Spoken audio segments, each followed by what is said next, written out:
விதை நமக்கு கற்றுத்தரும் பாடம். ஒரு சிறிய விதைதான் ஒரு பெரிய மரமாக மாறுகிறது. அந்த விதை மண்ணில் புதைந்தவுடன் இருள், அழுத்தம், சோதனைகள் அனைத்தையும் சந்திக்கிறது. ஆனால் அதற்குள் ஒரு நம்பிக்கையும் நம்மளைப் போலவே ஒரு கனவும் இருக்கும். என்னவென்றால், நான் ஒரு பெரிய மரமாக வளர வேண்டும் என்றுதான். விதை பேசவில்லை, ஆனால் அது செயலில் காட்டுகிறது.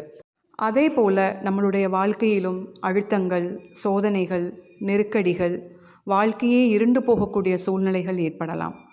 அதையெல்லாம் கண்டு நாம் துவண்டு போகாமல் விதை போல் நாம் வளர்ந்து காட்ட வேண்டும். அத்தனை கஷ்டங்களையும் சோதனைகளையும் தாண்டி விதை போல் மரமாக வளர்ந்து காட்ட வேண்டும்.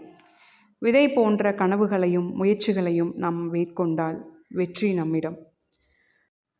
நீ யாரும் இல்லாத நிலையிலிருந்து யாரும் எட்டா உயரத்திற்கு செல்வதுதான் உண்மையான வெற்றி. மரமாயிரு, மனிதராயிராதே. இதுதான் விதை நமக்கு கற்றுத்தரும் பாடம். நன்றி.